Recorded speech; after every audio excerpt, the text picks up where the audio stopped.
Qfbk 22. I have to say, it's not the engineering I was expecting, but I like it. It's really, it's good. It's creative. Um, it looks, Manuel, like you brain lock the entrance because it looks like you're setting up for a standard queue and then realize it should be more like a 20. And so ideally, yeah, you would come out just like a 20. But it makes for a real quick random sequence. I like it.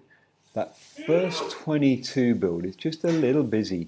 Little too much movement out towards the door, little too much energy, and so now it's really hard for Manuel to get going. And the rest of the 22s are good, but remember, Manuel, that if you've got that much energy heading in this direction, it's going to be harder for you to move out of the center. So a little more of a cruise, please, into the 22.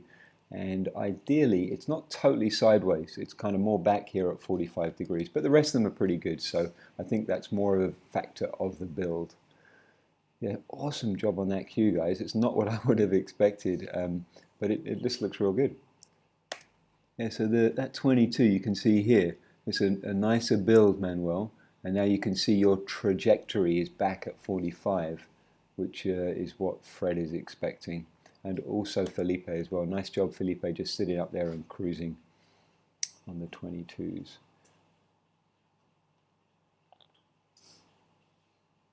Guys, good use of the tunnel as well. Marconi, really stellar use of the tunnel with regards to your 22 out and then back. Nice. Looks like a real fun jump.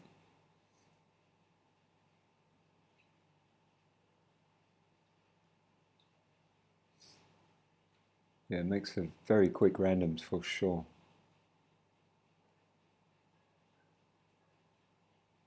And I guess someone has to do that rotation. If you guys are comfortable with that cue, then yeah, please keep using it because I know a lot of teams that don't like it. I always really enjoyed it. It just depends, I think, more on what outside center thinks, you know, because quite often they have some funky moves to get to it, but that looks looking good. Watch that left hand there, please, Felipe. Nice, guys. Good energy. So did you guys score it? Do you want me to score it? Just let me know. And I'll be focusing mostly on the energy levels of the dives, whether we've been keeping flow going, whether we're working at a team pace or we crept above it a couple of times. I don't think there are any dives where you were below the line, but it did look like there was one or two moments where you got above the line. And then consistency of blocks. So yeah, again, just to précis. So team speed, decent builds of the blocks. So we've got consistency on the blocks. Those would be the key elements. And we saw a couple of really good jumps on this particular draw. And then there's a couple where we popped over. So get to like rate of perceived exertion. Get to know what's happening during the dive so that we're all moving at team speed, guys. Cool.